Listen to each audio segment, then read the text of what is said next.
A cordial greeting to all of you who join this conference. Welcome to this self-knowledge course. Today we will be looking at topic number 3, in which we will learn everything related to astral projection, astral unfolding, or astral travel. It is the same. We will see what this practice is about and what its purpose is. Also, we will disprove some misconceptions that exist in relation to this practice. We will see different techniques to achieve the conscious astral projection and the step-by-step of this practice. So let's start this topic by briefly explaining what astral projection is and why it bears this name. Why is it called astral projection?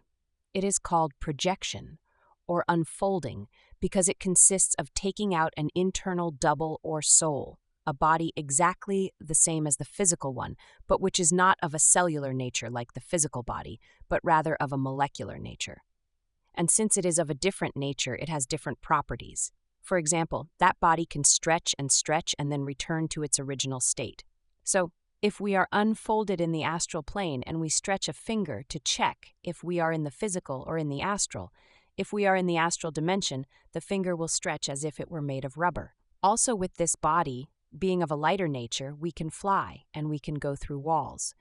So if we are in the astral plane and we jump, we can remain floating in the air.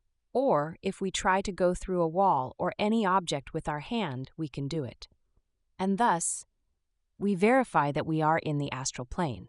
And the reason why it is called astral is because with it we can travel to all the celestial bodies, or astros. So if we have always wondered if there is life on other planets in a conscious astral projection, we can investigate it directly. But what is important for us to understand is that the astral projection is nothing paranormal or strange. No, it is a completely natural process that occurs every time our physical body falls asleep. Every time we fall asleep, we go to the astral world, and as we usually do this unconsciously, we project there all our repressed desires. Or we go there to project and repeat the same things that we were doing during the day. But many times there we receive many messages from that conscious part that makes us up, which is our spirit, and these messages almost always come in a symbolic way. And all these experiences that our soul has when our physical body sleeps is what we remember as dreams when we wake up. But as our consciousness is asleep, we don't realize that we are out of our body. We don't realize that we are dreaming, no matter how absurd the dream may be. That is, we can see elephants flying, and that doesn't call us to realize that we are in a dream. As we begin to do the work of awakening our consciousness during the day, by practicing psychological death, we will be able to become more aware at night. However, many people, even without having heard of this topic, have already experienced knowing that they are in a dream, or even having left their body and seen their physical body lying down sleeping. So what we seek to teach in this lecture is how to do this natural process consciously, how to become aware of the moment when our astral body detaches from the physical body when we fall asleep. And we will teach what this practice is for. So let's see, what can we use astral projection for? What can we investigate when we are unfolded in the astral plane? I think the first thing we check when we achieve a conscious astral projection is to realize that we are not just the physical body, and we realize that when we see ourselves outside our physical body, moving at will with another body. The second thing we realize when doing this practice for the first time is that there are more dimensions than this third dimension. And after these first verifications, a new world of experiences, investigations, and verifications that we can carry out in this superior dimension of nature opens up. The information that we can obtain in the astral plane is unlimited. And astral projection is in itself a very important tool for self-knowledge. Actually, we can investigate what we want. In the astral plane, we can connect with our own immortal and eternal being. So by connecting with that higher part of our consciousness, we could solve the existential question. What is the purpose of my existence? Or you could investigate, for example, what is it that really happens when do you die? You could investigate your past lives. You could investigate which of your 108 human existences in this cycle you are currently in. You could, for example, go to limbo and visit in a relative or friend who has passed away. There, you could corroborate the information you received in the previous lecture. Or you could go to the Court of Objective Justice and see there the book of your karmic debts. In the astral plane, you can meet the superior parts of your consciousness, your internal father and your divine mother, and the different parts that make up your inner being. You can there verify with your divine mother anything related to the process of psychological death. In the astral plane, you can visit temples of wisdom. Investigate if there is life on other planets by asking your inner being to take you to any other planet. Or you could visit places on this planet. These are just a few of the countless things you can do and investigate on the astral plane during a conscious astral projection. The important thing is to use this technique for our self-knowledge and spiritual development. It is important to understand that absolutely all of us have the possibility of achieving a conscious astral projection just by practicing with patience and perseverance. But having the ability to remain conscious during the unfolding for a long time and having access to do some deep research will require certain merits from us. It will require that we make an effort to awaken our consciousness, that we begin to live in a state of self-remembering and not lose it. And for this, we will use the practice of psychological death. It will also require that we begin to make wise use of our sexual energy so as not to waste it and begin to purify it. And many internal investigations have a cost, and we must know that the currency with which the universe moves is love. So when we strive to love others, that is, to help others awaken their consciousness, we generate the merits to awaken in the inner worlds and to be given access to much of the vast inner wisdom. Now, before beginning to explain how the practice of astral projection is performed, let's talk a little about some misconceptions that exist in relation to this practice. For example, some say it is a dangerous practice, that you can get lost in the astral plane and not return. It is important to know that our soul and our physical body are connected by the silver cord, which is an unbreakable and unlimitedly extensible cord that unites both bodies, the physical and the astral. This cord can only be broken by the death ray at the moment of the death of the physical body, as we saw in the previous topic.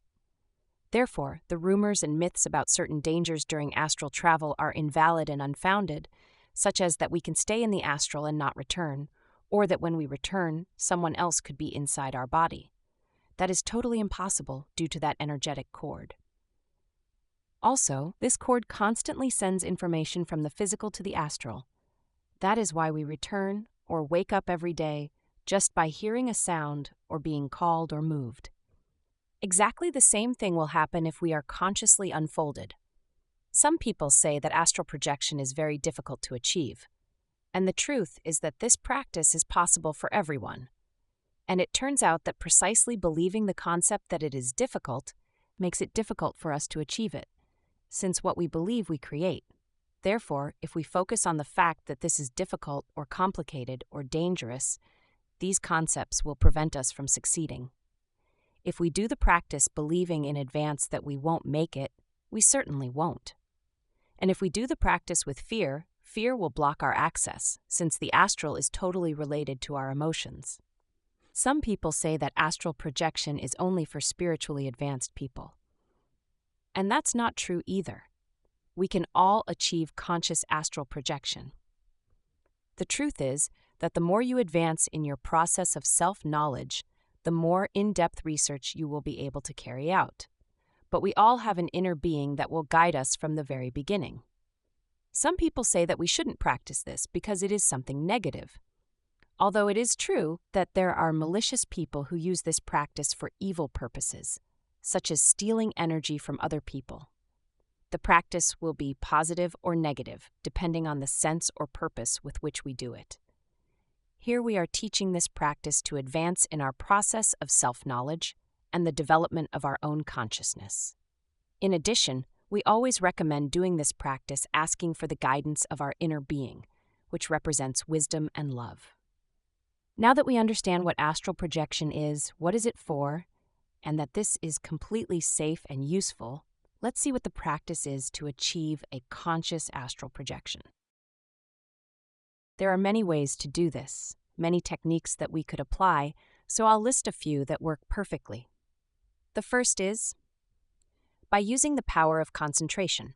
This practice consists of concentrating on something, for example, on the rhythm of our breathing or on the beat of our heart, and keeping all our concentration focused on it while our physical body falls asleep. If we don't lose the focus, the physical body will begin to fall asleep, and we will begin to feel the symptoms that indicates that we are already unfolded. The second technique is by using the power of conscious imagination. If we are good at imagining, this technique is perfect and consists of imagining a place in the most vivid and detailed way possible. For example, you can imagine your living room, or you can imagine any place, for example, a forest or a beach. If you imagine, for example, a beach, imagine it in detail.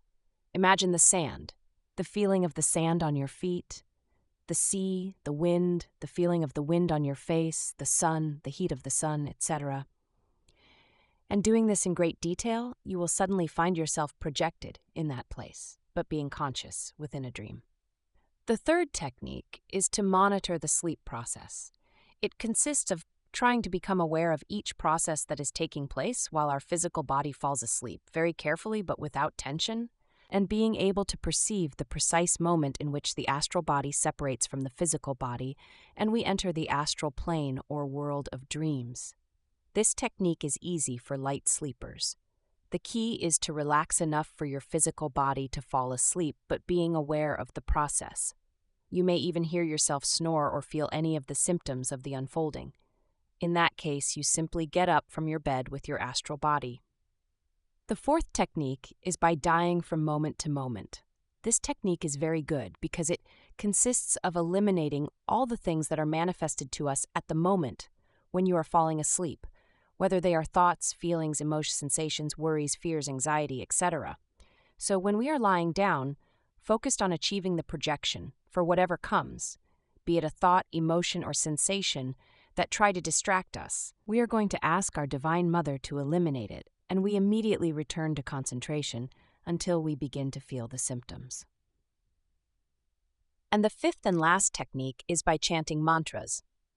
This is probably the most effective of all. It consists of emitting sounds that will generate a certain vibration in our body that will accelerate the detachment process.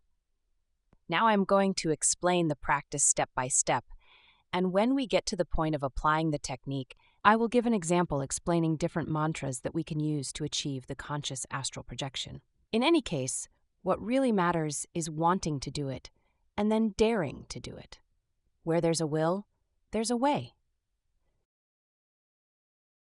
The first step for the practice is to choose a comfortable position to fall asleep.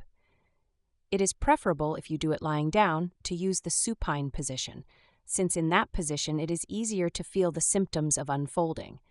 But if it is impossible for you to fall asleep in that position, choose a more comfortable one. The second step is to energetically clean and close the place where you are. We will be teaching the protection conjurations in the 7th lecture. These protection conjurations consists of doing a mantric chant that will clean the environment of any negative energy that could distract you from the practice, and then making an energy circle that will close the place so that those negative energies cannot enter. These conjurations also help us avoid sleep paralysis. Then you must ask your inner being to assist you during the practice and help you to succeed in it. And then you set an objective to pursue when you already find yourself unfolded in the astral plane. The objective is what you are going to do or investigate in the astral plane. Then you proceed to relax. Relaxation is very important. It guarantees, 70% of the success of the practice, because it puts us in an optimal state so that we can easily feel the unfolding symptoms. To relax the mind, focus on listening to distant sounds for at least 1 minute. Without thinking about those sounds or becoming identified with them, just listen to them and let them go and search for increasingly distant sounds. To relax the emotion, breathe deeply and slowly. Exhale through your mouth.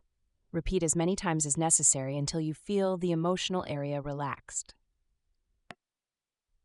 To relax the physical body, Visualize how a bright light, whatever relaxing color you choose, relaxes all parts of your body from bottom to top, starting with your right foot. Visualize it, feel it, but don't move it. Then command your foot to relax and calm down.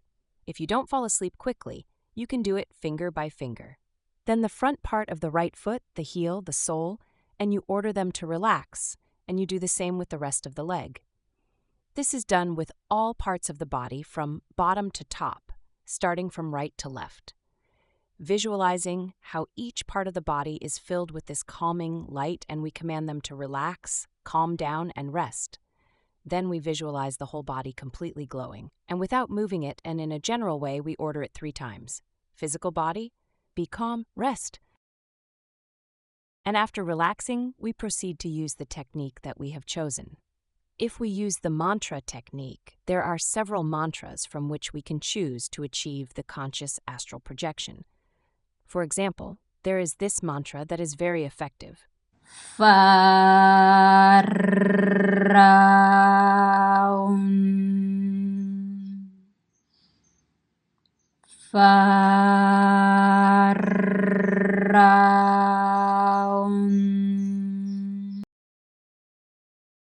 When chanting that mantra, we concentrate on the area between the eyebrows and we can imagine a pyramid there. Another mantra that we could use is Laras.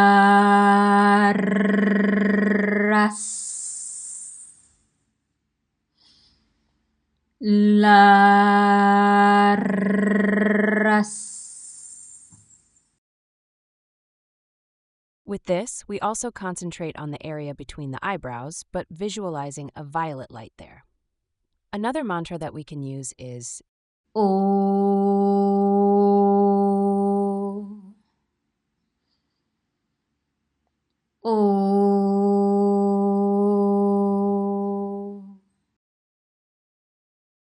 that one, concentrated in the heart. Or you can use the mantra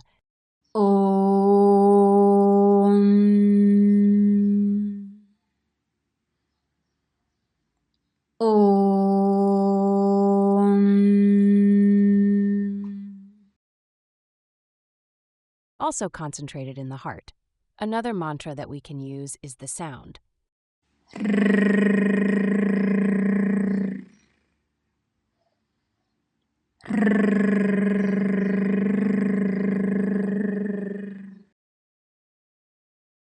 This one concentrated in the larynx. There are many mantras that serve to achieve conscious astral projection, but these are the most effective. Each one, when pronounced, generates a specific vibration in our body that accelerates and intensifies the process of detachment of the astral body from the physical body so that we can become conscious of it. It is important to keep in mind that we should use only one mantra per practice, since each mantra has a specific vibration. And if we change mantras in the same practice, we will mix the vibrations, and it will not work. We should vocalize the mantra slowly and lengthening each syllable. You can repeat the mantra out loud about 10 to 12 times, then lower your voice until you keep repeating the mantra in your mind. This until you feel any of the symptoms of unfolding. When your astral body is separating from your physical body, you may feel any of these symptoms. You may feel your body swelling. You may feel as if you are starting to float.